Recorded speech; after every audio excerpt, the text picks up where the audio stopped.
The only people that don't get time off this time of year are pro athletes and, those of us in the sports media and Bet Online. With NFL, bowl season, and NBA in full swing over the holidays, Bet Online isn't taking a second off to make sure you have all the up-to-the-second odds, news, and info. Bet Online has all the sports wagering info available you need with both desktop and mobile access. So head there today to get into the action. Remember to use your promo code BLEAV, BLEAV, to receive your 50% welcome bonus on your first deposit. BetOnline.ag, where the game starts. And we thought we'd put calming music to get you through the holidays.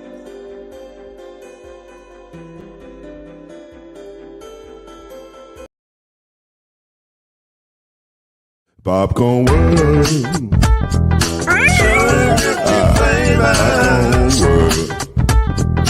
Popcorn world. Yeah.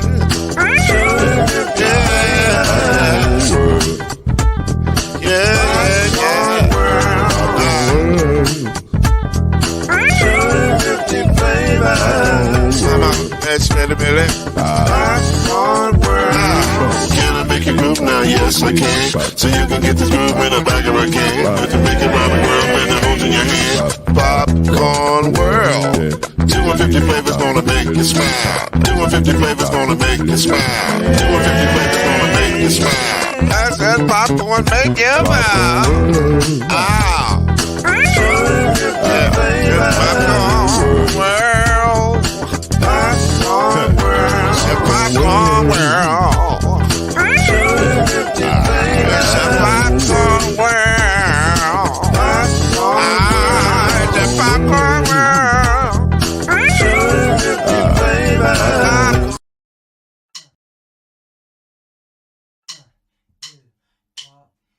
You're now listening to BLEAV in the ACC with Heisman Trophy winner and Florida State legend, Mr. Charlie Ward, Wave 3 TV, and Fern Creek Hall of Famer, Kendrick Haskins, and Mr. Talking Noise himself, and of course, Mama Noise's man, Lloyd Smith. And now, it's time for BLEAV in the ACC.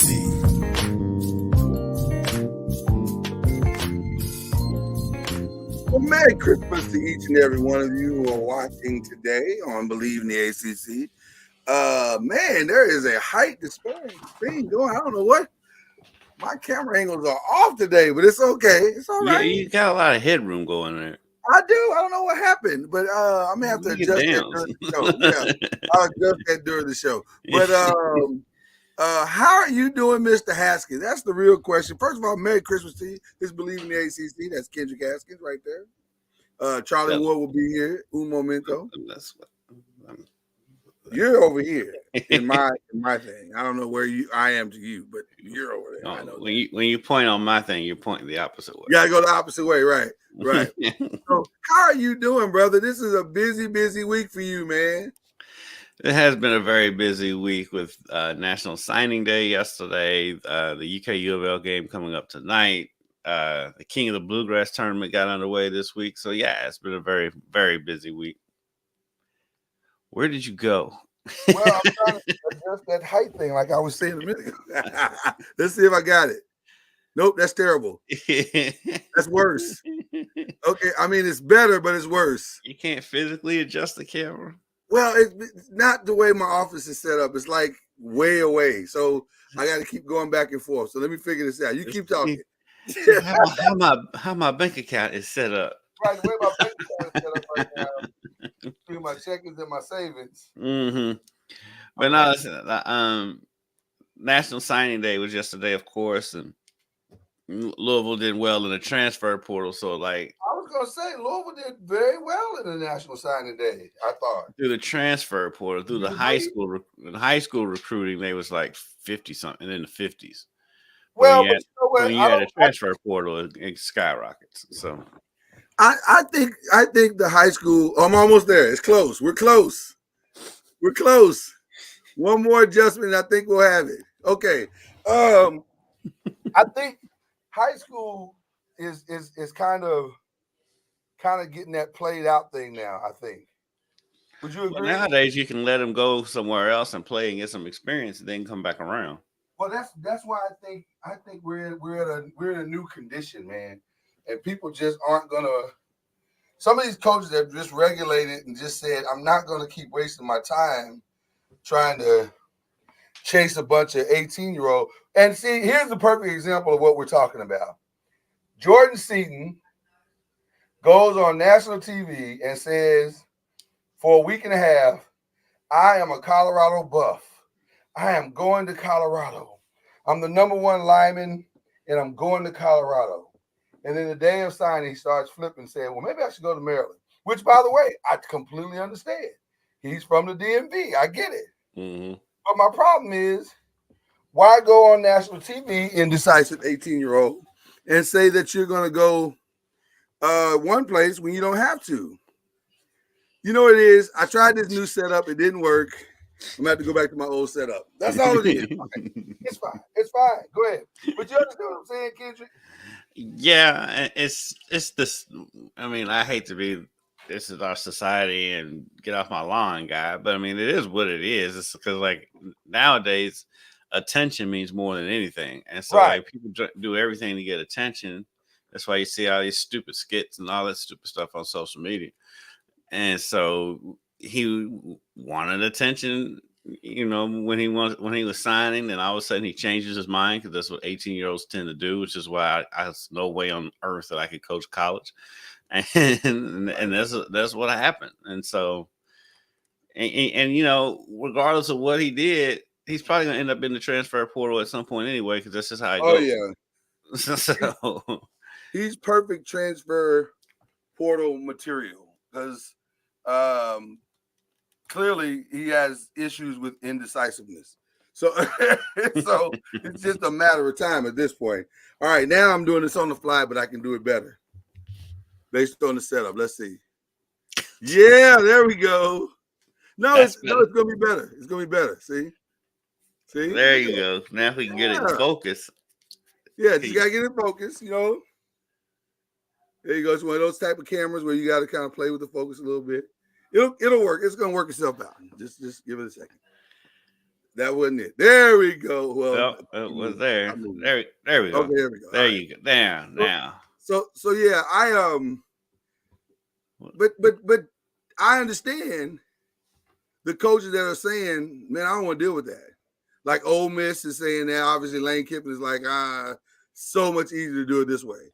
Right. And you cut the field as far as the learning curve because you're at least a year's experience, maybe two. So now I don't have to worry about work ethic and all that stuff. It's just so much easier. The funny thing is, it kind of turns it into college football. Kind of turns into even more like minor league baseball. Absolutely. Well, that's what it is now, right? Because now the kids will go to the non-Power 5 school, develop, and then hit the transfer portal, Power 5 school. I.e. Jared Verse, right? That's exactly what Jared Verse did. And now, and by the way, not a bad plan, because guess what? For him, it's going to work out extremely well. That decision is probably going to merit him millions of dollars. And for the smaller schools, why you don't want to be a stepping stone, at the same time, you're getting higher caliber athletes, even if it is just for a year. I'm saying you're going to be in on like 3- and 4-star athletes that ordinarily you wouldn't be in on just for that reason. And then let's play this game. If you're a coach that is aspiring to get somewhere, i.e. Mike Elko, you get these guys in, you have a better than average season. Now you're a candidate for something better. So it's all a game now, man. And listen, once Florida State got screwed, I was like, hey, everybody play the game. Forget the other stuff. Forget the innocence of college sports. Just play the game. Right. It's coming. You know, we talked about it our last show with Florida State. Probably love the shirt, by the way. Love the shirt. Love Clark Griswold. There it is. But Yeah. Florida State's going to look to move out of the ACC. Yeah. I saw that, man. They didn't want to be in it to begin with. That's They tough. already had one foot out to begin with. That's tough. Because of the TV deal. Do you think a big reason why is because the ACC, both singularly in the commissioner and collectively in the coaches and voices that could have said something, none of them stood up for them? Because you know what shocked me with the whole Florida State thing? Somebody like Dabo didn't step up and say, "Hey man, why are y'all screwing our conference?" That would have gone a long way to some of the healing. And he said nothing. In fact, really, I don't know any coaches that said anything.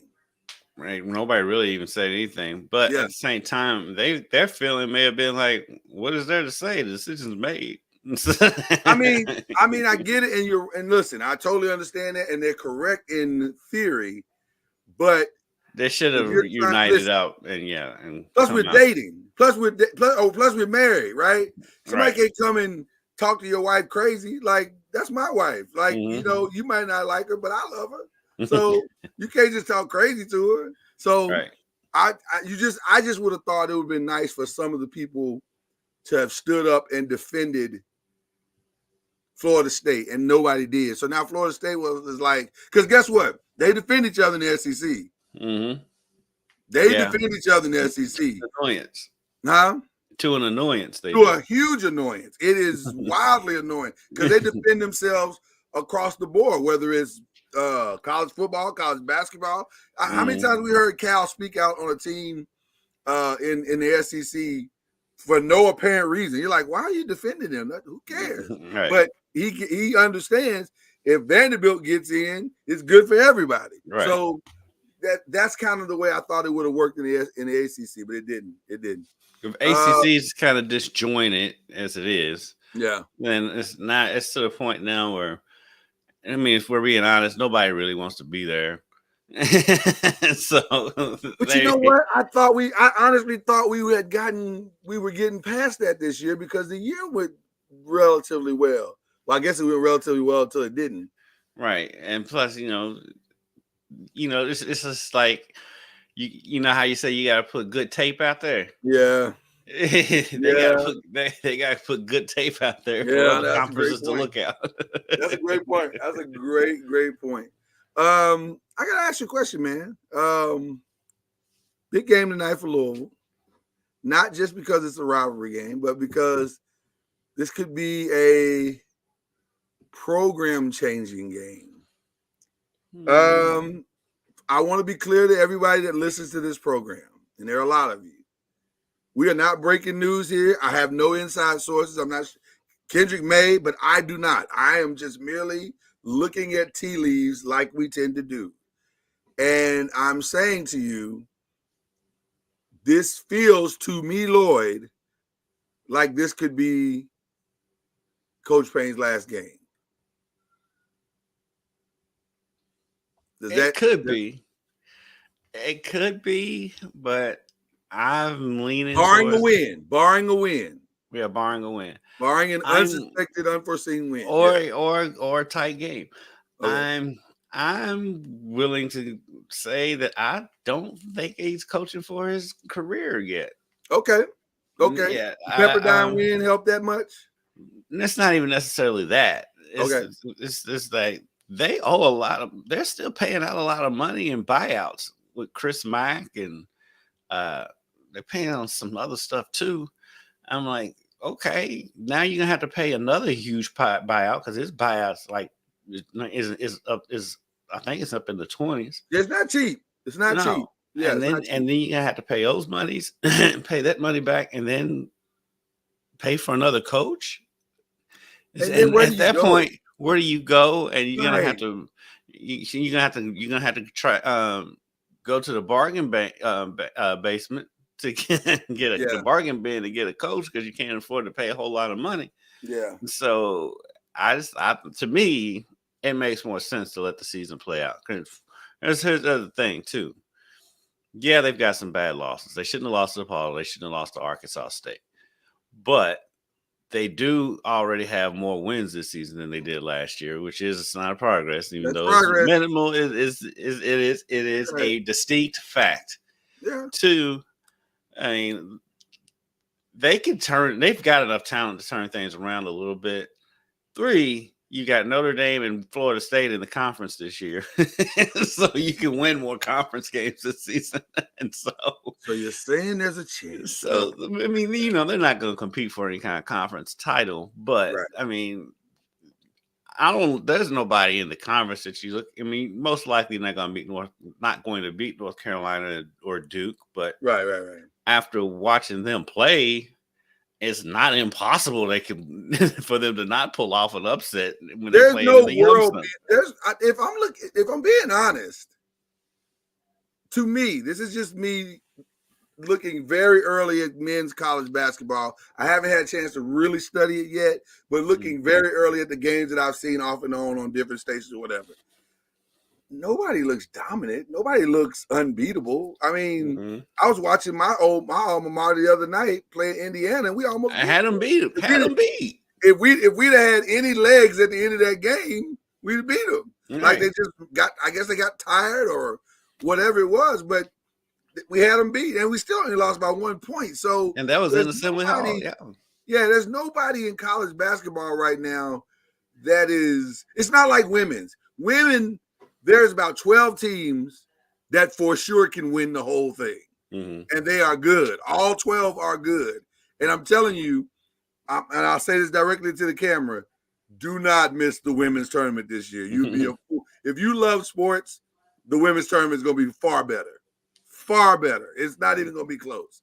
But with the men, it's just, they're all right. Everybody's all right. So now Arizona looked really good. I watched them last night. They were down. I haven't seen them yet. They were down to Alabama, and they came back and had a nice comeback to pull out that win. I've seen UConn. I was impressed with UConn. I heard UConn was really good. Somebody told me UConn was but they had a bad loss last night, and so it's I said there's nobody that absolutely scares you. So that being said, do I think it's going to pull out a miracle and be a tournament team? No.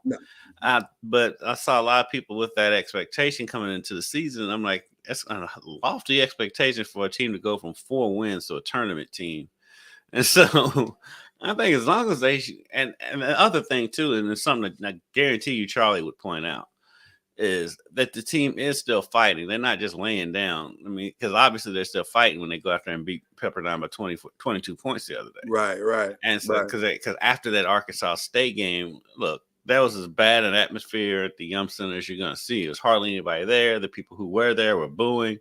And so for them to bounce back from that and have basically their best performance of the season. Granted, Pepperdine is not a world beater, but they had their best performance of the season. This shows that they're still engaged. What was the crowd like for the Pepperdine game? Was it a bigger, better crowd, or I wasn't not the same? It was about the same from everybody I talked to. I didn't go to that game, but from everybody I talked to, it was about the same. So that, to me, if there's a reason that he doesn't escape after this game, it would be that, because it's one thing to be rebuilding and not be good. It's another thing to affect the bottom line dramatically. And I think that, to me, is probably the more concerning part for everything that's going on. Louisville needs football and basketball to generate the type of revenue that kind of carries everything else, basically. And it's not. Basketball is not. It's not even coming close this year. And it doesn't appear that there's an end in sight for that. So how long, from a financial perspective, can you allow this to go on? And do you now? I don't know if I'm not saying this would happen, but I'm just asking. Actually, do you let him go just to infuse an air of hope, just to get people back in the building, even though the hope may not be realistic? It still says, okay, we did it, and everybody comes back and like, okay, well, maybe something will turn around. We would most likely it's not. But do you understand what I'm saying? The financial part is not a small thing. It's not a small thing. Yeah. Mm-hmm. Right, it's right. And the financial part is why I think they'll gut it out. Yeah. Because I mean, TV contracts RFA, they're gonna get money. They're gonna get some of the money. They're not, yeah, money. the financial implications of the people not showing up to the game aren't as bad as a lot of people think they are. And so if they let him go, I understand why you let him go. There's nothing to argue. There's nothing to argue. But right. But to me, I think it makes sense just to ride out the season, see how it goes. The players love Kenny.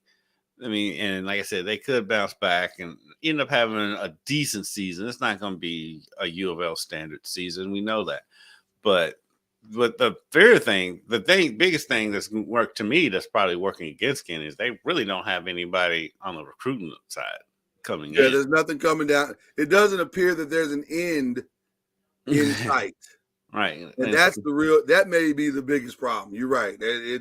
When people can see hope, they'll be like, okay, this was bad, but we know X is coming. Mm-hmm. But there's no X right now. Right. Kevin Knox's brother, Kevin Knox, that used to play for Kentucky, his younger brother's one of the top recruits in the country. He was at the Pepperdine game. And so we'll see. We'll see how it works out. I mean, listen, I'm rooting for Kenny. I root against him. I mean, I like the guy. On spec, I like the guy. And the whole time I've always been like, you got to give him time. But when they went through that stretch, when they lost to DePaul and lost to Arkansas State, and they lost to Virginia Tech, even though the Virginia Tech loss isn't a bad loss. I mean, if you're being honest, playing at Virginia Tech first conference game of the season, that's not. And they were up in some chunks of that game. They didn't play bad at Virginia Tech. But you at that point when you lose them to DePaul and Arkansas State, you're not seeing improvement. And so at that point, I was like, you're going the wrong way. And so at that point, I'm like, it may be a good idea to go ahead and just cut bait now. Yeah. But I don't know. Maybe it's just because I'm older now, but I'm just like, I think you need to try this season out. I think you said it correct. It's just such a hard thing to do. And then where are you actually going? Like, okay, so then you hand it off to who? Nolan Smith, who has zero head coaching experience. That's been the funniest thing. I was making fun of people on the radio yesterday because they was like, who would you want to see as an interim? And like the list was Nolan, Luke Hancock, David Padgett, and Peyton Siva. I'm like, good guys, great guys. Great guys and great basketball minds. They've not coached. Never have coached the game. I mean, David Padgett took over for Rick when Rick was let go, but the reason why they gave it to him because he was already on the staff. Right, it had nothing to do with the great coaching ability. It just he was there. He was the body.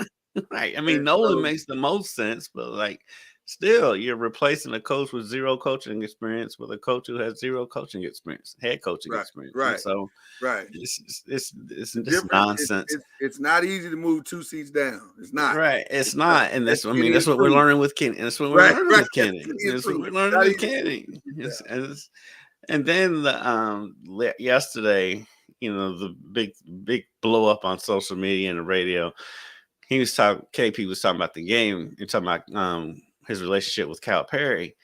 And he's like, I know that Calipari wants to beat me down and I just want to win the game by 1 point, which I thought it's like it's a benign comment, but like when and yeah, like of course the radio people here, and they just ran with it and going on and on. I'm like, at this point you're just nitpicking. You just mad.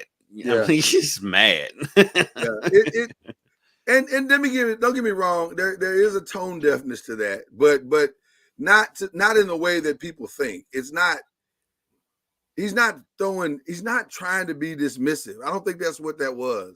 I think he's just at this point he's just trying to have some measure of success and get the season moving in the right direction. I understand that. That makes sense to me. So I can't be mad at him for saying that. And by the way, those same people that were complaining would absolutely take that 1 point. Would take that 1 point victory all day. That's like, so for the comedy of it, right. I'm rooting for a 1 point victory. A Mike James 3 at the buzzer to give him a 1 point. 100%. I'm on board with that. 100%. And then let's see how it looks. Let's see how people look at it, right? So because it's going to be a road game for them. Because there's going to be more Kentucky fans than there than Louisville fans tonight. It's going to be very weird. It's going to be very weird. And so then, poor Rick Bozich, he can't win this week either. And so apparently he got to go to practice yesterday, and he said they were pumping in crowd noise at the Yum Center. And he posted that on social media, so now they get ripped for that. Louisville was pumping in crowd noise for a home game? Yes. Oh my God. let's just move on. Let's just move on. I do have one other question. They're the gift that keeps on giving. I know, man. I do have one other question that I did want to ask just to get validity of the rumor. I saw Arch Manning go into the portal, which shocking, by the way. I was like, really? Like already? You okay? And I heard the rumor that somebody contacted Louisville, or his people contacted Louisville. I've heard that rumor. I saw that rumor on social media yesterday, but I don't know. It was one of those things because you know as much as I hate recruiting. I hate it. God. And that's why yesterday was such a hell for me to have to do National Signing Day stuff. It's the least exciting and fun part of what we do. I hate it. Yeah, it's not great. So I saw the rumor, and I just was like, okay, well, because there's always a rumor out there, and so we'll see. I still think he's going to stay at Texas, and so because he can always go back. People don't understand. He can always go back. He doesn't have to leave. But I don't know why he would leave. Like,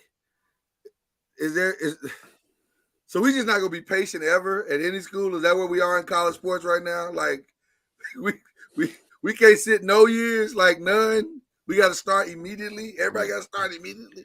That's how now even starters are leaving. You see, I don't listen. This has been the most bizarre transfer portal year since this thing started. There were at least 7 to 8 starting quarterbacks, 5 of them in the top 25. Top 25 that left their schools to go somewhere else. That I do not, sir. If starting for your college team your freshman year is not what you want to do, help me help you then. What are you looking for? Because I don't understand. Because I thought that was the goal. What is the goal now? Somebody explain it to me. Charlie, you're a smart man. You're wise beyond your years. Explain it to me, sir. What is the new goal in college sports? If starting isn't it, what's the new goal? Because I don't understand. Well, welcome, by the way, Charlie. It's good to see you. All as well. We saw the trend happening like long time ago. Yeah, we especially at the quarterback position. Yeah, and then it started trending towards other positions, where guys who are leading tacklers on their team leaving their current school they're in the same classification. Like they're going up or down. Right. They're leaving one Power 5 to go to another Power 5, and they're leading tackler on their team. Right. And so we're starting to see all of that. So there is no rhyme or reason in this day and age outside of the feel-good type of story or moment, meaning I don't feel good about XYZ. Right. And so, but this is a part of just the, our society today. Everyone has rights, which is, it's cool. Everyone has rights, but that doesn't mean that it's right. There are laws for reasons. Because if there weren't any laws, we would all have Right. Yeah. And so I think there just needs to be some form of a process to where, I mean, I was talking to a couple of my coaches, college coaches yesterday, and I was like, man, I don't know how y'all do it. That's a great question. That's I a don't great know how they question. do it. Yeah. I mean, I understand people move. I mean, that happens. But man, every year it's like guys who are starting, like guys you're dependent on, Yeah. moving forward. They're like, I don't want to be here anymore, and they're having great success. You're like, why don't you want to be? And the team's having success. I mean, it's like people are having success, and it's not enough. What's the quarterback at Ohio State? Was it Dylan Gabriel? Was that his name? No, that's Oklahoma. That's McCord. What was the kid at Ohio State? McCord. They went to 11 Syracuse. and 1. This isn't good enough for me. I need to go somewhere else. I don't help me. I don't know if that you're playing with a Heisman candidate receiver, a national championship coach, and you're 11 and 1. You're one game away from the national championship. This isn't good enough. I'm going somewhere else. I think with his situation, I think that one was more of the pressure cooker of Columbus, because he was under, and it may have been the thing he couldn't handle it. I mean, could be as simple as that. So he goes to Syracuse, where it's not going to be near the. There's no pressure cooker there. He is safe. He can just go play. Listen, he can just go play football. And it may have been the thing. He looked around the room and was like, "Yeah, we went 11 and 1 this year, but Marvin Harrison's not coming through that door anymore." well, but you know what? If you listen to recruiting, the kid that they got, there's a couple of kids that they got that they swear, oh, this is the next one. And listen, there's always going to be another one. That's how. And it could have been more, and there could be competition coming behind him. He knew he wasn't going to win the starting role. That one, I kind of got that. I didn't get it. I didn't get that one. I didn't get Dylan Gabriel, Oklahoma. I don't get that one at all. I just don't understand. Then the kid from UCLA goes to Oregon too, and he was starting. Right. He was starting there. Yeah, so there's a competition. So you still might be. So you may have put yourself in a worse situation. Right. So the quarterback from UCLA went to Oregon as well. Yes. So now there's a competition, and one of them is going to be sitting. So stupid. And if you're Oregon, what are you doing? Why are you signing both of them? Unless you're just trying to hurt UCLA. Yeah, kill two birds with one stone, probably. I don't know. I guess you can't have too much competition, but that for those kids, it makes zero sense. And then Purdy's younger brother still bouncing around here. He's in the transfer portal again. Who's this? Brock Purdy's younger brother. He was at U of L at one point. He was at Florida State at one point. Last I heard, he was at Nebraska. Now he's hit the transfer portal again. I saw that too. The kid at the Georgia's Georgia's quarterback decided he's coming back. So the kid that was in Georgia, that goes to that school that had all the D1s, like 12 D1, Broaden, I think is the name of the school in Georgia. Is that the name of it? Buford.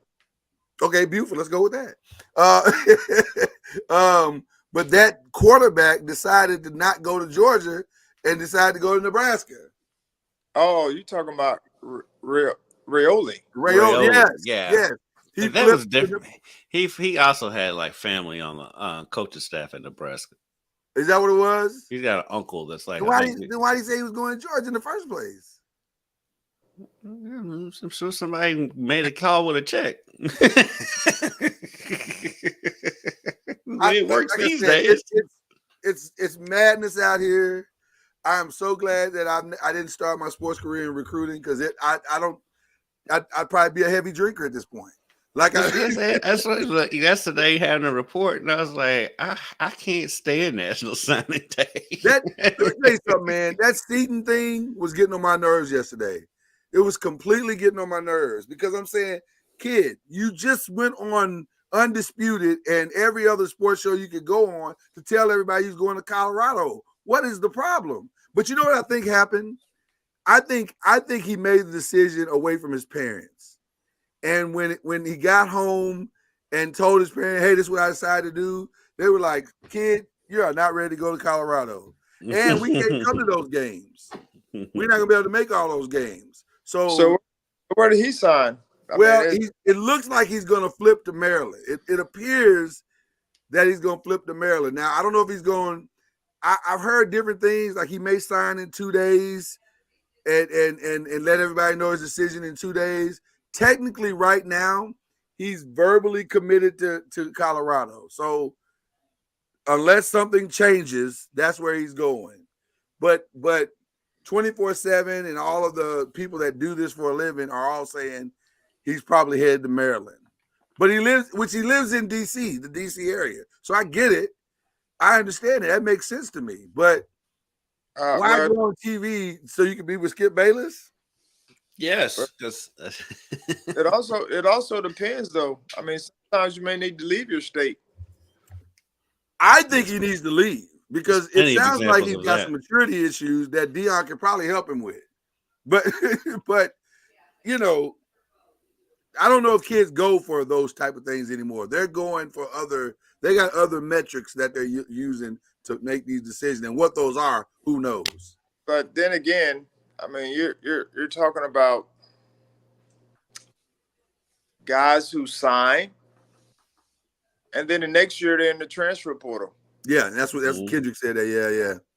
And so I mean, when you start thinking about all of the guys who are transferring 1 year, 1 year, 2 years. I mean, you know, we just signed, I just got a commitment from Marvin Jones Jr., who was at the University of Georgia on the past 2 years. Wow. His dad played at FSU, as you know. Yeah. Recruited him hard out of high school, and he made a decision to go to Georgia. I'm like, come on, man. You wasted 2 years, but I mean, what's the difference now? Like, he can't crack the depth chart. Is he playing? He didn't play, did he? He played a few games. Yeah, but not like he wanted to. These guys look at college football now as instant coffee. I'm so good, I'm supposed to start immediately. I just don't think there's a spirit of competition that goes on anymore. There's now more of a spirit of expectation. I'm supposed to be the next thing. Like, but then you got like the kid from Georgia, the Jamon Dumas Johnson, who was an All-American at Georgia that transfers to Kentucky. He's an All-American this year? Yes. He's a Buckets Award finalist. Transfers to Kentucky. I mean, what is happening here? That's my point. That's maddening. There's like no rhyme or reason now. There used to be a reason, like a good reason why you transferred. Maybe because you weren't playing, or your coach left, or whatever the case may be. But in this day and age, there's no rhyme or reason. I mean, like I said, you could be, like Kendrick just mentioned, you can be a finalist for a national award, right? And you're like, hey, I can go do it somewhere else. I mean, Kentucky's picked up 2 players from Georgia that played against them when they played this season. And didn't Louisville get like Isaiah? What's the kid's name from Kentucky? Isaiah Cummings. And I was like, what? What? At least that kid is originally from Louisville, right? At least that's coming home. So I can kind of justify that a little bit. And plus, in his decision, in his case, it is the normal. I'm not getting many reps. Right. Yeah, he played in every game, but like I think in 4 years he's got like 17 catches or something in Kentucky. And like that catch, he had that big play against Louisville this year in the game this year. And he held down. And it pretty much and it was a huge play in the game. And now he's coming to Louisville. How about that? How about How about Rocket Ismail scoring a touchdown against you, and then next year you're throwing them touchdown passes the next year, Charlie? How does that feel? But that one though. When that kid hit the transfer portal, everybody knew he was coming to Louisville. Yeah. And so I'm saying he's from Louisville. That one at least you can make some sense out of it. It makes more sense than a lot of.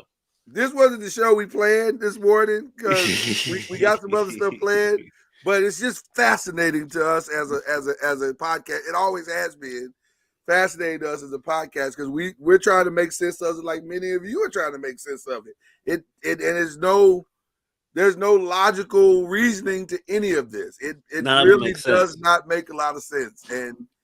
But it is entertaining. I'll say that. It's entertaining. But all right, people, listen, we want to give out some awards today. This is our 4th annual. I can't believe it. I was like, 4th annual, golly.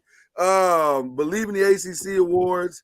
And so we want to give out some accolades and kudos for a job well done this year. And so we'll start here. Freshman of the Year. Now, you will notice that the Freshman of the Year got no pictures and they have no, that's right, because they're freshmen. We're hazing them in our own little special way. But we do have some of their stats. So the 4 candidates I'd offer up to you, and you can feel free to offer up Kendrick and Charlie, someone else if you see fit. But the 4 I will offer up to you is Kevin Concepcion from North Carolina State, who had an amazing year for a freshman, 64 receptions, 767 yards total. He averaged 12 yards per catch, 10 touchdowns, which is insane. He hit probably every publication's freshman All-American list. He was on it. I mean, he had a really, really special year. His only problem was that Brendan Armstrong was throwing to him. Had he not had, they rectified that problem by putting him in the backfield. Yeah, right. Yeah. So that was the only problem. If he had somebody else starting, he might have had more. TJ Parker, defensive end for Clemson, 31 total tackles, 15 solos, 5 sacks this year. That was a pretty good year. Eric Singleton, wide receiver at Georgia Tech. To me, any wide receiver at Georgia Tech that does well, you have to give them kudos because their quarterback situation is like a box of chocolates every year. You do not know what you're going to get. But they just discovered the forward pass not that long ago. They were just the forward pass is a new concept for them. But in discovering it, Eric Singleton put up 47 receptions, 706 yards, 15 yards per carry, 6 touchdowns. And then Francis, I'm going to jack this name up. Francis Malgo, the offensive lineman from Miami. That was the big guy that had the decleater against Louisville. Yeah, that was probably his claim of fame for the year. But listen, solid year for him as a freshman. So Miami's offensive line was solid all year. They really were. They just couldn't. Tyler Van Dyke was just bad, which, by the way, he's in the transfer portal. So a lot of he was going to Syracuse there for a second. I don't know where he's going now. I don't know. I haven't heard where he's going yet. But if you got some other names, guys, those are the 4 that I offer up. But who is there anybody else you were thinking? No, I'm good with the 4 you had. So if you had to pick one out of the 4, would you select? I think for me it's Kevin because, like I said, if you can overcome that offensive circumstance, you must be pretty good. He's the new Zay Flowers. No, I mean he had multiple quarterbacks this year throwing to him, but they found different ways to keep him involved, and he was definitely a playmaker. They put him at quarterback sometimes. They put him at running back. He's slot receiver. He was all over the place, but he was all ACC Rookie of the Year. Yeah.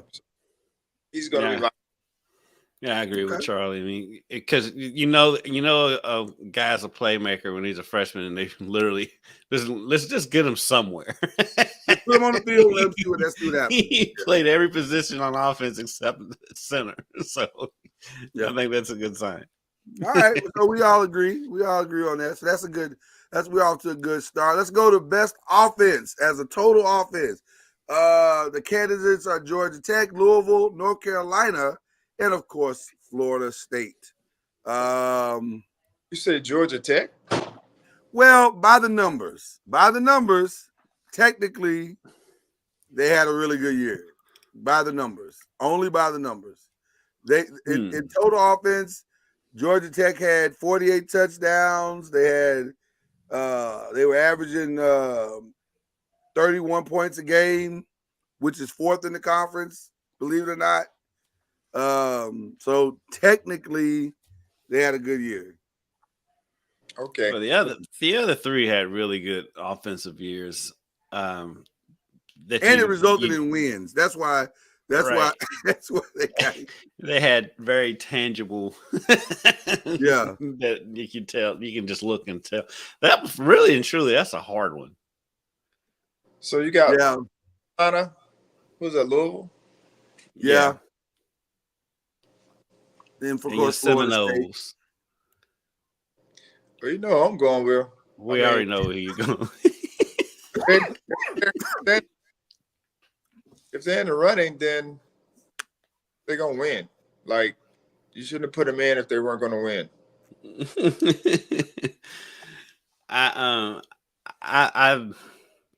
I lean towards Florida State because I feel like they had more balance. I trust Jordan Travis over Plummer, and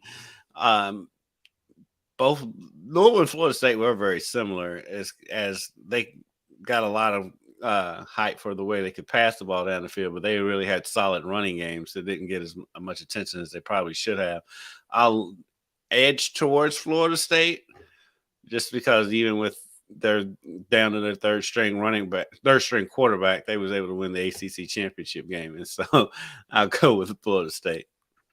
I'll make it a trifecta. I think to me it was a two-man race.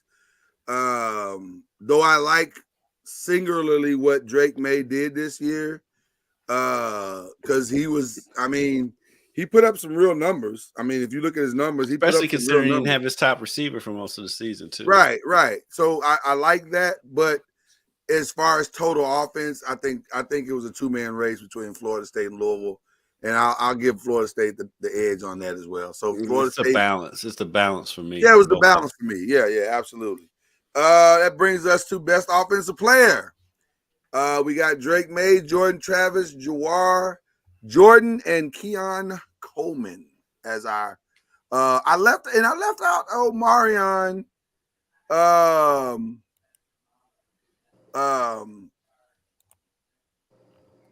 forget his last name. I just lost his last name just that fast. Give me a second. It'll come to me. Wait for it. Spence. Omarion Hampton. I could have put Omarion Hampton because he had the best rushing season of everybody. He averaged like 120 yards a game, 15 touchdowns. So he had a hell of a season.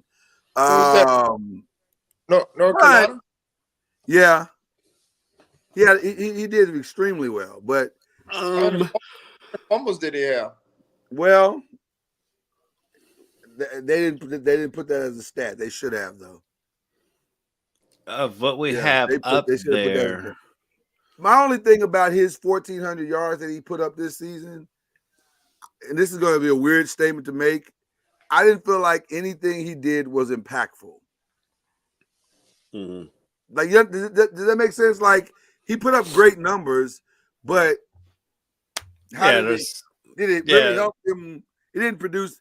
That wasn't the reason they won, if that makes sense. I get what you said. That's why I lean towards Coleman. I can't give it to Jawar because if Jawar had stayed healthy all year, I think he would have been hands down, but he did not. And so we should have invited her on today. We should have. I thought I saw an arm there. Oh, Charlie trying to hog out the spotlight. You should have jumped on in. Yeah, I mean, what are you doing over there, Coach Junior? Good to see you.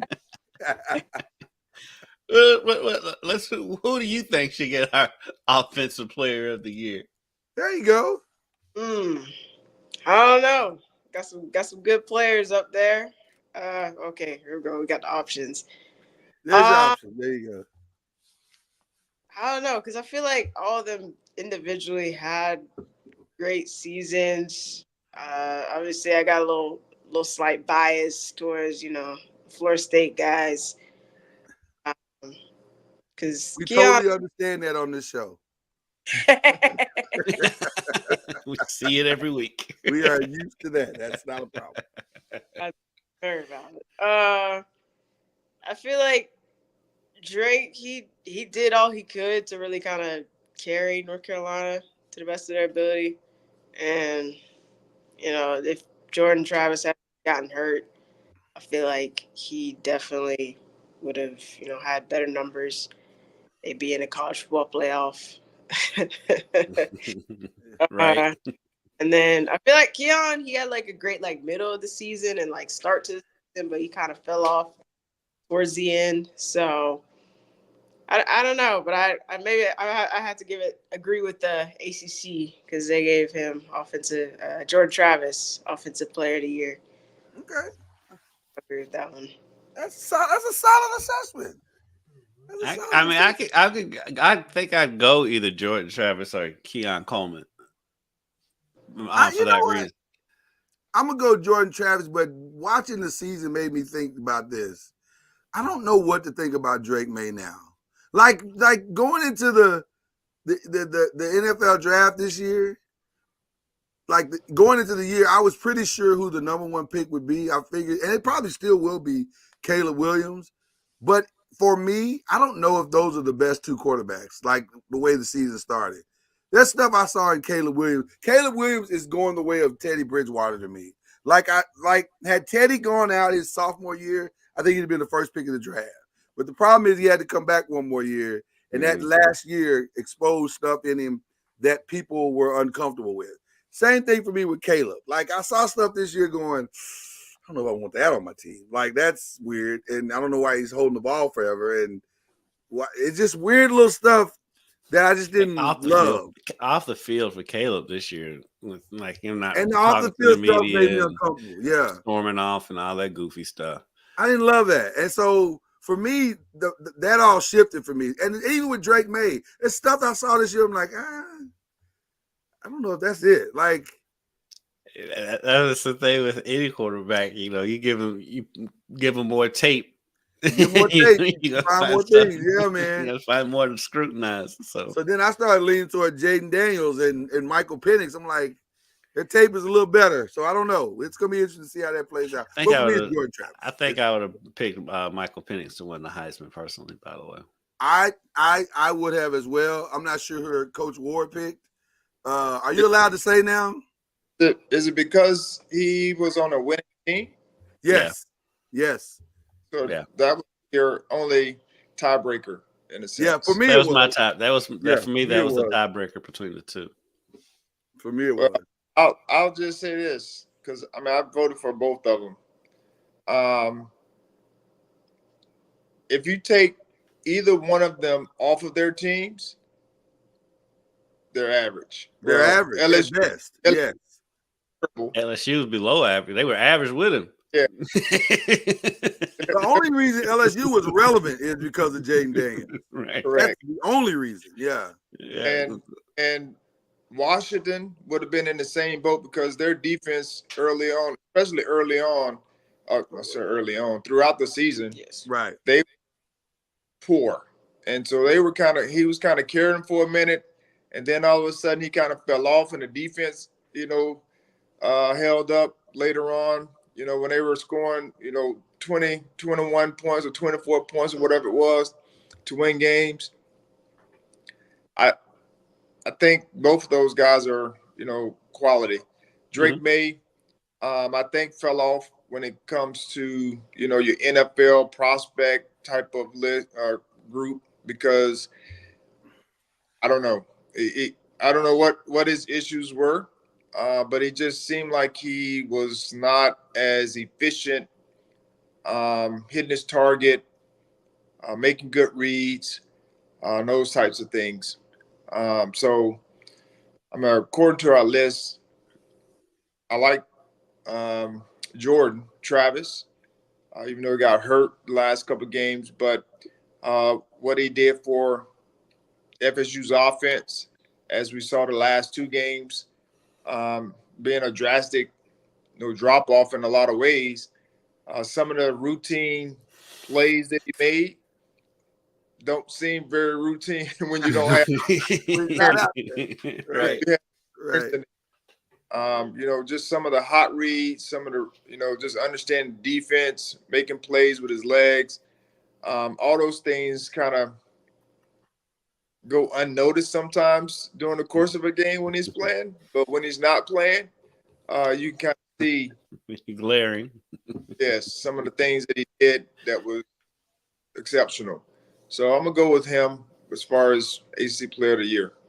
Well, stay there because it's now time for the Charlie Ward Best QB Award, and this we have no say so in this because it's named after you, so we can't be giving out awards.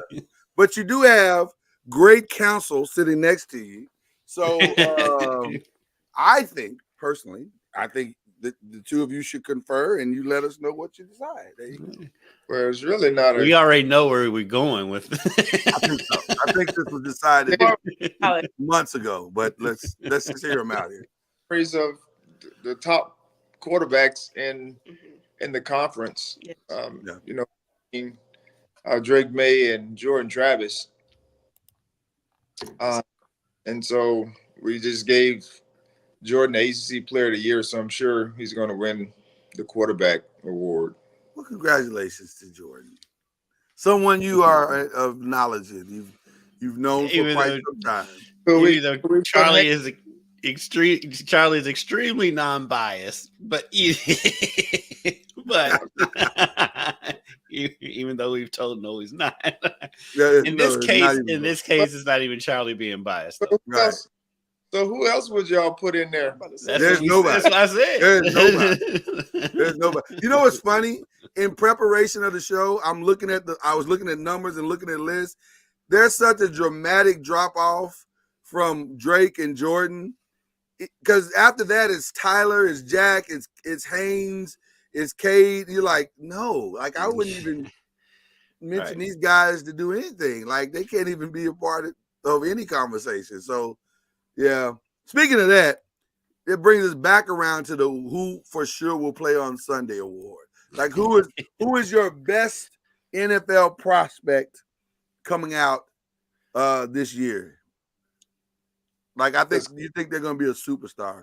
For me, it's easy. I think it's Jared Verse. I think it's going to matter where he goes because I think he's got to get in the right scheme. But I think the potential for him to be really, really special is high. It's really, really high. I like that pick. The rusher for Louisville, his name is escaping me. I can see his face. Ashton? Ashton Gelati. Yeah. Ashton Gelati, even though he's coming back for another year. Really? Yeah, he's coming back next season. So wow, I think he's going to play on Sundays. I mean, I like I said, I'm going with Jared Verse too, but Ashton Gelati, I think he's going to be right there. He must have got counsel that he's in the draft, but not as high as he wants to be. Or he's in the draft, but he'll make more money at Louisville. Well, that could also that could also be true. That could also be true. Apparently, Louisville's NIL is really doing well on the football side, from what I've heard. Okay. Can I throw something else out too for you, Charlie, and you Hope? Keon is interesting to me because, and here's what I mean by that: he's a good player. He's a great player. I think he's going to play on Sundays, but his body type is similar to me of what DK Metcalf was when he came out. Like he's a big dude. He's solid now, but I can see him making that same DK Metcalf jump. And by the time we get to the combine, he looks like the Hulk. Is he that big? He's not. DK Metcalf, Bill. DK Metcalf was always muscular. Like, yeah, but he wasn't like that. He didn't look like that when he got to the combine. He looked otherworldly. Well, I'm telling you, go back and look at the pictures. It'll stun you. Because I put them side by side, and I was like, because I couldn't remember him looking like that. I'm saying maybe he looked like but that. DK had to look like that somewhere. You don't get like that in 3 I'm months. telling you, go back and look at the pictures. It'll stun you. His college pictures compared to what he looked like at the combine, he put muscle on like it was unbelievable. That's why everybody was so shocked. Like, how did he do that? But I feel like Keon can do the same thing. No, Keon. I mean, he's the basketball body. You know, tight. Right now. I don't see him doing that. You don't think so? Okay, all right. Sometimes you know how sometimes you reach, which is why you finish in third in our picks. No, that's not okay. All right. One of your reaches. This is not a reach. I'm telling you, you'd be surprised. Don't be surprised. See, you're gonna make me pull up the before and after the DK Metcalf. The only thing he's got in common with DK Metcalf is he's tall. Okay, all right. And speed. He's fast. I'm not saying he's gonna be DK Metcalf. That's not what I'm saying. I'm saying his build doesn't even look. I don't know. The one thing that I was most disappointed with Keon was he dropped a lot of easy passes. Especially when we needed him to step up and make tough catches. But he also made some incredible catches, which, you know, to me is like the easy ones he seemed to drop. And Johnny Wilson was very similar in a lot of ways. Johnny Wilson's another one who dropped. He had some big drops. But then they make these catches that you were like, man, how did that happen? So those were, you know, just disappointing in a sense. And I'm sure they'll get all those shored up, you know, once they keep it moving. But yeah, see, DK Metcalf started out different. I mean, he started out at a place, and that's probably his freshman picture you're showing there. That's a lot of growth. I'd say Johnny Wilson's closer to doing that than Keon. But John is not either. They just have different type bodies. Yeah. And then even if they worked out, I mean, they're not working out like he. Right. Hope, I want to take us inside to watching a game with you, because like as soon as Charlie brought up Keon dropping passes, your face just changed. Yeah, I can imagine there's a lot of yelling at the TV when you watch. You didn't look pleased at all. Yes, I will say I watched just about every single Florida State game, unless it conflicted with a TCU game that I was at or watching. But yes, he did drop a bunch of crucial passes that honestly either would have like sealed the game, would have added the style points he did, or like the one in Florida. Yes, that was the one I was thinking of. That was the one your mind immediately went to. There's just a bunch like that, because especially in a game like Florida, where it's like the style points were needed, because you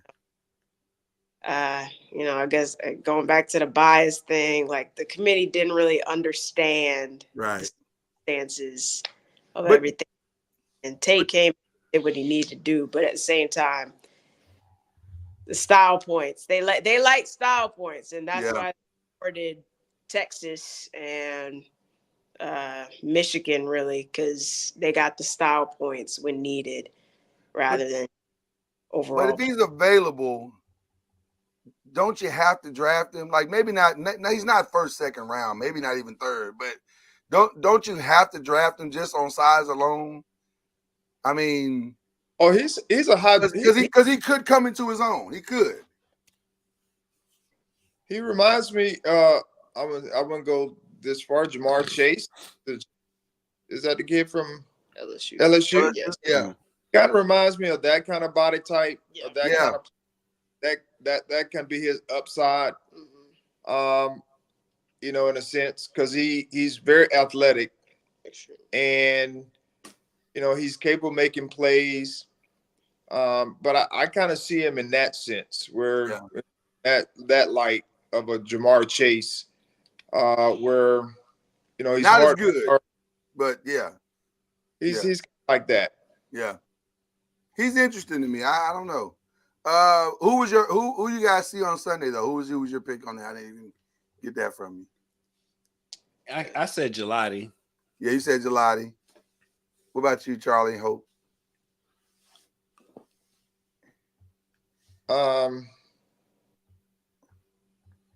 Brendan Armstrong. We're gonna make it Brendan. I'm kidding. I'm just kidding. You'll see him on Sundays who just want to be on a football field. He might make somebody staff. No, he still won't be on the field. No, he won't be on the field. I mean, at least not for plays, like maybe general conversation. Breaking news. I like the defensive tackle from Duke. Oh, number 9. Yeah, I think he got hurt in the Louisville game, but I think he did. What's the breaking news? Breaking news. Lloyd? Florida State has called a special meeting. Are you you're not at the special meeting, are you? No, unless it's at the crib. The Board of Trustees is expected to discuss the long-term athletic future. That is happening, I guess, as we speak. See, my premonition of moving Florida State to the Big Ten on NCAA football 12 is about to come true. Listen, we talked about this before you guys got on. I'd love to hear your opinion. I get it. I understand it. And I think part of the reason why this might be happening is because, number one, while the commissioner did issue a statement, it wasn't the strongest statement. It wasn't the outrage that you would think a commissioner would have. He didn't fight for his conference the way SEC's Sankey fought for his. That's for sure. And then, in my humble opinion, none of the coaches stepped up and said anything, which I thought was a little, disheartening as well. So, I don't know. I mean, Hope, Charlie, I'd love to hear what you guys think about that. I don't know if it was I don't know if any of that really. I mean, I understand, from the outside looking in, it would have probably given more weight or kudos to the situation as far as support.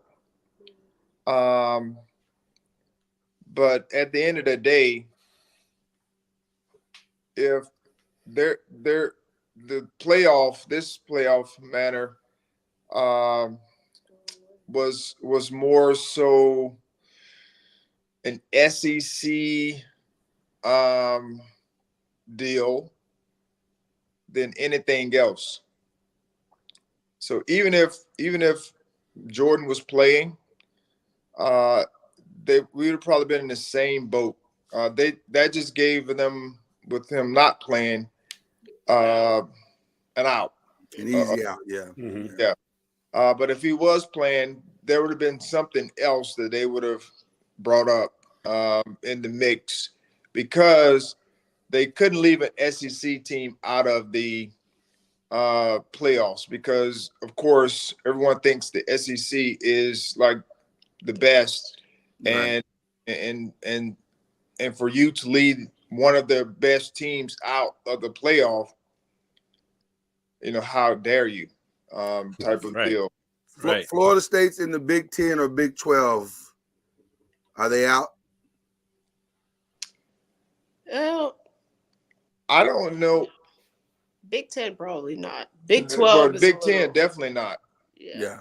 Because Michigan got in. Yeah. I mean, they got in without even without a question. Yeah, like they won their Played with game. 2 ranked teams all year. Right. And I'm so- one and Truth thing. be told, we still don't know if Michigan's any good. They might be. Bama's gonna beat them. Truthfully. So All right. this is what I'm hoping, because everyone kept saying, well, TCU spoiled it for FSU, which is Not of course because they TCU won a game. If I won a said we game. won a game. And so they're like, okay, they spoiled it. Well, I'm like, no, Mm-mm. TCU didn't spoil it. It wasn't not even that. Right. So I'm hoping that Michigan loses again, because that would prove that they keep putting these Big Ten teams in, or putting teams in regardless, Michigan. and they keep losing. They keep saying they want the best 4, but there's a team, 2 teams every year losing in the semis, Yeah. regardless of who it is. Right. And if we're talking about blowouts, Oklahoma's had their share of blowouts in this playoffs like multiple times. What, like It happen teams every in. year. right. This last year was different. I'm so tired of hearing people. I'm so tired of hearing people say, well, the reason why Florida State players are leaving to go out, they're not going to the bowl game because they don't want to get embarrassed by Georgia. No, the reason why they're leaving is because they should leave. There's no reason. You screw them out of their opportunity, and they don't want to play in a bowl that is doesn't matter. I mean, because it doesn't matter if they beat Georgia or not. Ain't nobody scared of Georgia. ain't nobody playing for Florida State scared of Georgia. Ain't nobody scared of Georgia. It doesn't matter. The point of it is it doesn't matter. Y'all screwed them out of their opportunity because I just don't understand this. RC, y'all got me back on this soapbox. I don't understand the argument of not allowing a team who went undefeated to finish what they started on the field. How is that not a thing? That doesn't make any sense. I just watched Texas high school sports. You know what? There were several undefeated teams. They got a chance to go play for state championships because that's the way it's supposed to work. So anyway, we're supposed to go into the holidays happy. I'm going to do that. Best defense. What are we doing? Virginia Tech, Clemson, Louisville, North Carolina State made the list. By the numbers, they made the list. I'll say it that way. By the numbers, they made the list. I think I'd go Louisville on that one. Yeah. You said Tech? Yeah, by the numbers. I mean, I'm saying by the numbers. I'm just telling you what happened. Something that the numbers just don't. You can do it right in, Charlie. You can do it right in. It's fine. Doing right. We'll go with Louisville. Yeah. Okay. I was gonna say you can do it right in if you like. So you won't say we biased. That's not proving your point, Charlie. That didn't really prove it, but okay. Most disappointing team. Probably Carolina, right? I would say North Carolina. I see another shadow. We saw Hope's shoulder for the longest. Now I just Hope saw is another probably thinking shadow. what I'm thinking. I want to hear what Hope's gonna say. She might be thinking what I'm thinking. I don't know. Well, if I had to go most disappointed, I don't know. I feel like Syracuse for some. Oh God, yeah. Like, I'm like They upset Lloyd every week. Oh my God. It just got dropped off. But also, yeah, Carolina. I feel like they have these like high expectations, and we're like poised to make a New Year's Six potentially, and it just kind of fell off. That defense. Why does Mac Brown? Why does Mac Brown struggle to find defense? Seems like every team he's ever coached, defense has not been a thing. Mike Brown is the what's the coach that used to coach for Houston? The Houston Rockets. Oh, D'Antoni. He's Mac Brown is the D'Antoni of college football. He is not interested in defense at all. It's just not a thing for him. I'm Same at sorry, y'all. I USC. gotta go Clemson. Just because. Like it's Clemson. I don't know because I mean Clemson, well, that was the reason why they won this year. Is because of their defense. I think it was the only reason that the defense saved the season. They absolutely saved the season because the offense was atrocious. I don't know. I think, but most disappointing team. I think I still lean towards Carolina. Carolina had so much hype coming in.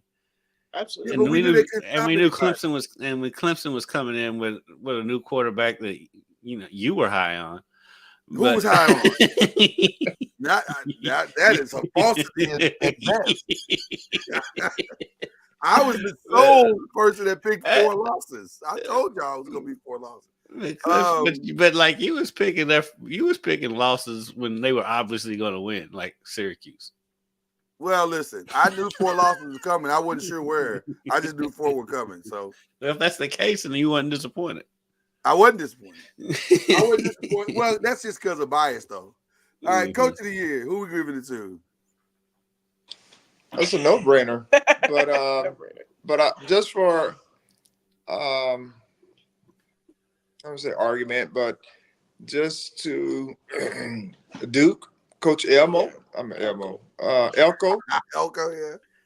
How do you think he's going to do at Texas A&M, guys? Both of you. That's a huge jump. I don't see. I don't know, because I'm like, the way Jimbo panned out, I'm like, I don't know. I don't. Isn't A&M? Go ahead. It's no disrespect to Coach Elko. It's A&M. It's the problem. Yeah, the expectation. I was thinking to myself, do kids in Texas even know who Mike Elko is? He'll spend the first 3 years trying to introduce himself to Texas schools. He was there. I mean, he was their defensive coordinator for a couple of years. So but who knows the defensive coordinator though? Like if you're 17, you don't know who the defensive coordinator is. He's out recruiting. Yeah. In Texas, they might though, because they're crazy about football down there. They are crazy about football. That is true. I just think he's going to spend at least a year trying to introduce himself to people. Hi, I'm Mike Elko. And I'm like, who? Well, I tell you who they did know who they were was Mark Stoops. He got him up out of the cut quick. Yeah, they did. They absolutely did. What else we got here? Most improved player? Oh, I say my coach of the year was Jeff Brom, though. I think it was Jeff Brom too. Nobody expected that. Nobody expected that. Okay. Yeah. Yeah. What about here? Can I just sentimentally give it to Mike Hollins? Yes, Mike Hollins. Only because all that they had to go through, and him specifically, to him to even be back on the field was miraculous, in my humble opinion. I'm sentimentally, especially when everybody else on that list we expected to be good. So everybody else is like, you thought they would be great, right? But you didn't know, and they had to battle this year to get through the mental side of that. That was rough. So if we're all in agreement, Charlie, yes. Jordan's won a lot of awards. Can we not give him this one? He doesn't need most improved. Right, he doesn't need most improved. Oh, we did that one. Best game of the year? Best game of the year. That's easy for me. That Florida State Clemson was a classic. That was a great game. Yeah. I think that might be it. Yeah, that's easy for me. Yeah, that was a good. Yeah.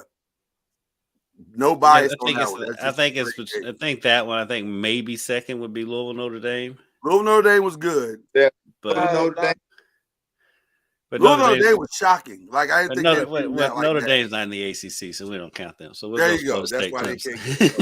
There you go. All right. Best defensive player. I like Gelati. Is it Gelati? Yeah. Yeah. Yeah, I like him. I mean, he's a defensive force.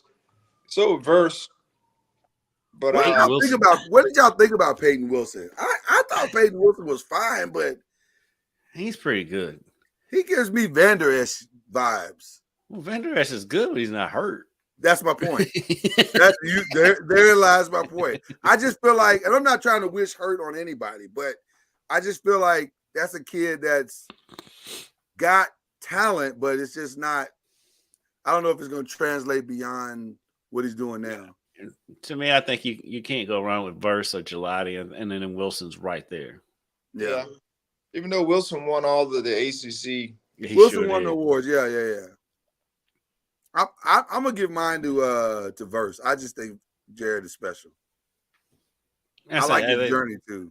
I mean, those I like him and him and Gelati. They had great years, and they caused so many problems on the front end of things. That's why I lean towards them a little bit over Wilson. But I'm a little shocked Gelati's coming back. You kind of threw me off with that. I'm like, really? Wow. You was shocked. Yeah, that kind of caught me off guard. This one, really? Okay. Yeah. Right. I mean, I get it. All right. Last one. Player of the year. Who are you giving it to? Is this easy? This one feels easy to me too. I mean, obviously, if his injury knocked him out of the playoff, and Jordan Travis should have been the Heisman winner. And by the way, I'm extremely happy to say that he was the player, because he is what I hoped college football would keep in the midst of the transfer portal. But it hasn't happened. But he is what should happen. Stay there, grow, become. He's a transfer too. Yeah, but he stayed through his bad times. He didn't run in his bad times. Like he didn't see the field in Louisville, so that wasn't a big deal. He got in. Well, okay. For like a minute. If he would have stayed, he'd have started over Malik. You think so? Yes. I don't know. Yes. Yeah, I think he'd have started over Malik. The Florida kid. And I like Jordan's story. I like his journey. I love his journey. Yeah. It was he and like I said, the transfer is cool. I think it gives guys opportunities or players opportunities to go a place, but is when you start transferring another time and right another time, and it's like why are you moving when in your future there is like no Pro Bowl, right? Like Purdy. And so I understand you may want to just play. I understand that. Well, if that's the case, then go to a school that may not be in the same level. If you just want to play, that would be my deal. Like I'm not going to be transferring from Division I, high major, Power 5, the entire time. If I just want to play, I'm going to go to a Division I, probably mid-major. And by the way, Charlie, that is the deception, that you have to do that, because guess what? You don't. If you're good, scouts will find you. I'll never forget, one of my closest friends was a scout for the Colts, and he said, hey, man, these kids think they got to keep going to different schools. We know where you are. If you're good, we know where you are. We'll find you, and we'll draft you. So you don't have to do that. So look at Carson Wentz. I mean, they'll find you. Trey Lance barely even played and got drafted. Right. Trey Lance played like an hour and a half and somehow made it up to the first round. So the third pick of the draft. So they'll find you. They know where you are. So yeah, I think it's unanimous. Jordan is for sure the runaway on that one. So there you go. There's our awards. I like it. All right. I like it. This was awesome. We didn't know that the great. We didn't know he's gonna have a family affair. Fantastic. Amazing.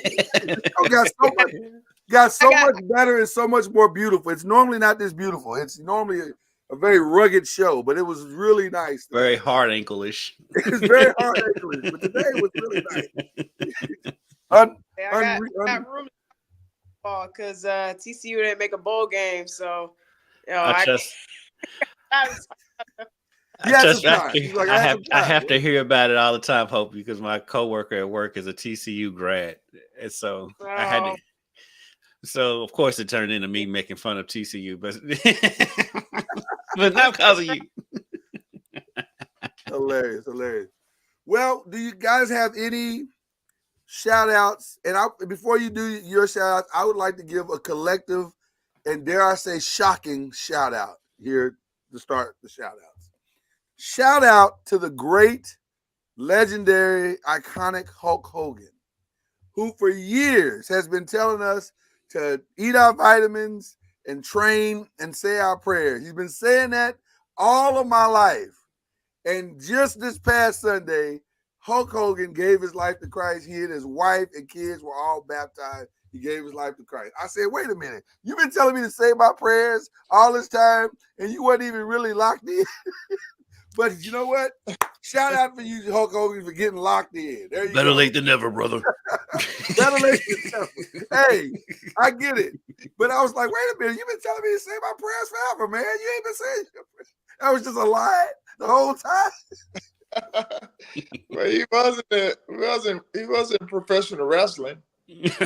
Right. The whole thing is selling. That is very true. Well, he sold me because I thought he was locked in. I figured one thing for sure, Hulk Hogan was locked in. You were old enough not to believe that. Right. I know, right? But now Hulk Hogan is officially locked in. He's ready to go. So shout out to Hulk Hogan. I just thought that was a great story. Give my life to Christ, brother. I love you in the name of Jesus, brother.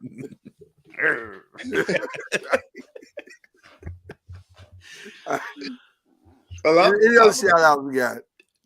I got a shout out to my high school alma mater, who won all of their games. And they were in the playoffs, so they had a chance to win a state championship. And I just told you they won all the games. So they won the 6A state championship in Georgia. That's outstanding. Wow. So shout out to Thomas County Central High School for their perfect season. Awesome. And winning the 6A state championship game. So how much have you heard about that, Hope? Because it seems like Charlie's been talking about that a lot. I mean, not as much, but I'm aware.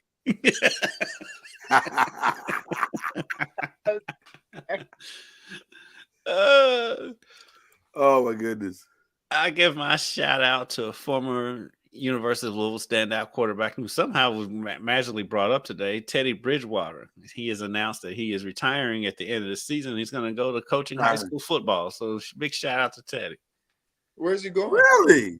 I don't know if he's going back to Miami or if he'll pop up here. So because so many players pop up back, former players pop up back here that didn't live here, but he hadn't come around here that much. So I would imagine he's probably going back to Miami.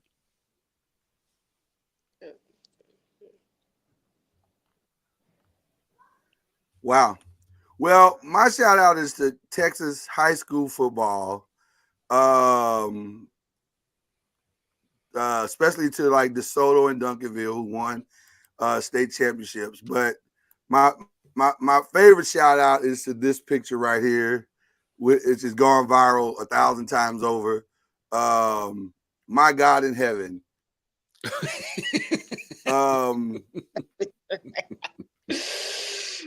This is a young man who's going to have no problem getting a scholarship somewhere. Poor kid. And by the way, this is not like I said, this is not Photoshop. This is a real picture. The kid is like 6'8", 3 something. And the kid he's single-handedly manhandling is like 6'4". So it's you hate to see that part because that's embarrassing, but but that is nevertheless, that's holding. That kid probably.